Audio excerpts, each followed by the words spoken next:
interview, or the same with your director. So really just sitting down with the crew and explaining to them what is the plan, why are we doing all of this outside of what we're just shooting for the film, and why it is important. So getting buy-in so that you get like the best cooperation on the day is super, super, super key.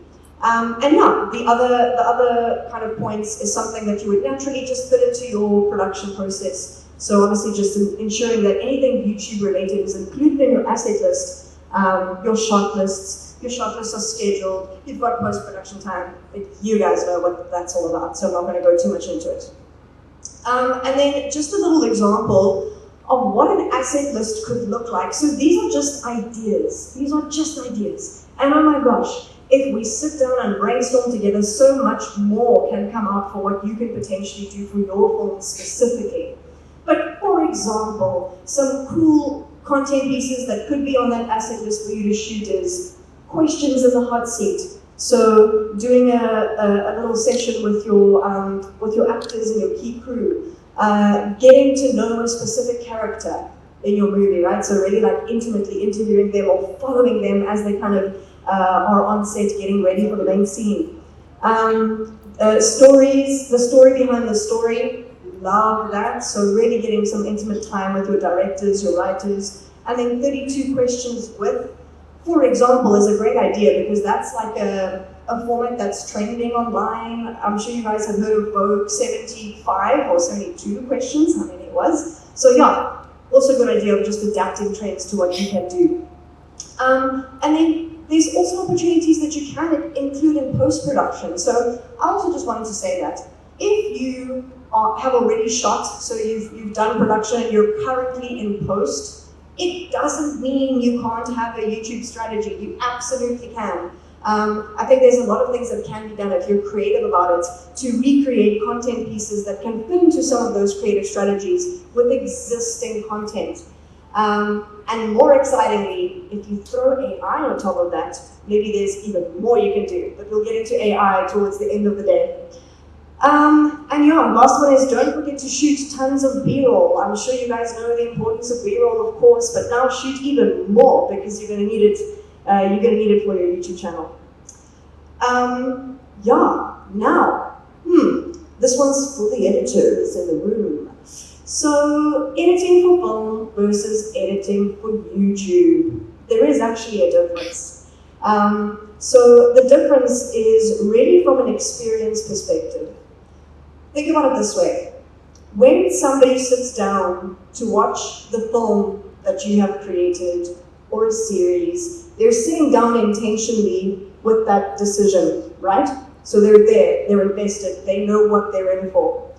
But when you're creating content in the digital world, so let's say somebody searches for a term on YouTube and one of your videos pop up, oftentimes people are not too sure what they're in for. So that means that editing for YouTube is slightly different because you essentially have the beginning of the video to really grasp someone's attention and convince them to stay.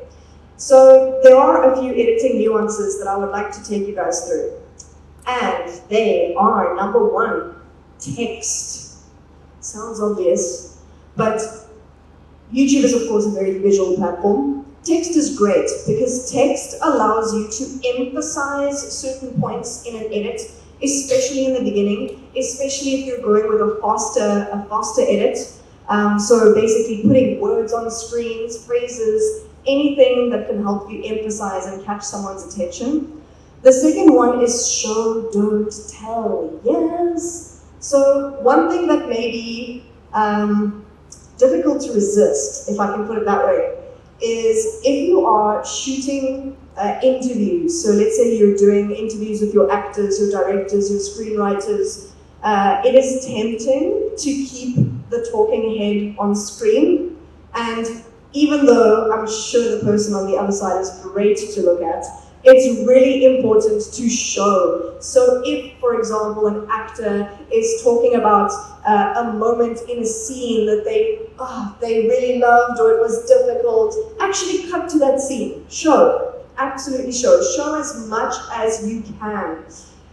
Next is double characters. So these two are kind of connected. So double characters means is that research has shown that people are more drawn to watch a discussion between two people or watch two people interacting. So it's recommended that you try and experiment to always include at least two people, especially if you're doing lengthy interviews.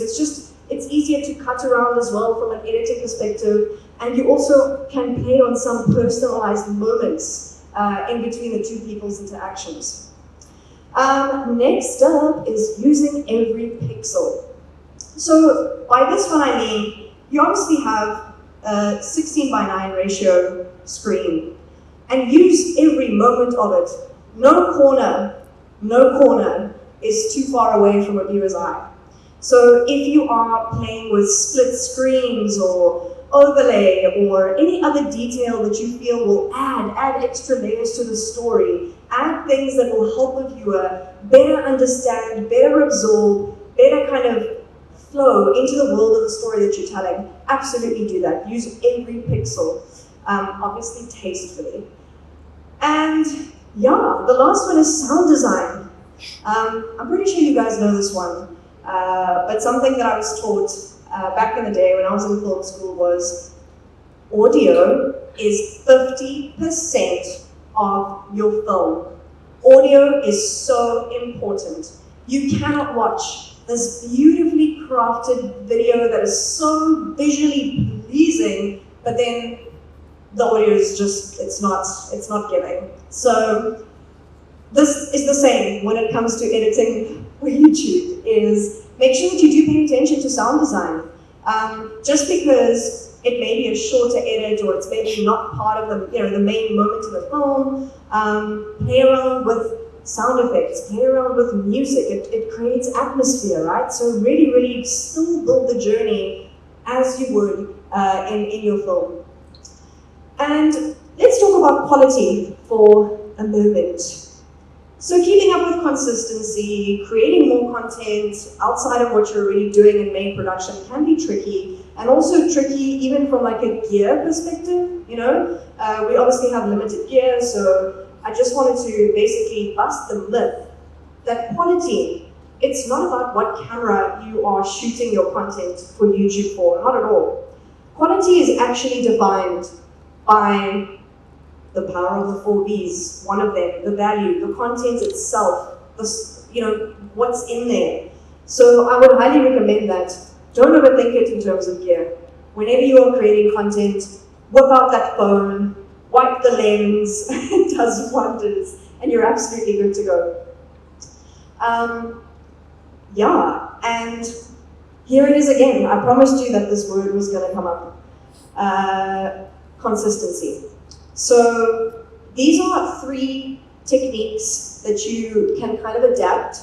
I'm sure that you may have heard of some of these to just help out from a consistency perspective. The first one is batch production techniques. I'll go into that just now. Repackaging and repurpose, and then allocating a digital content champion. It was in the list in the very beginning, but I do just want to emphasize this one a little bit.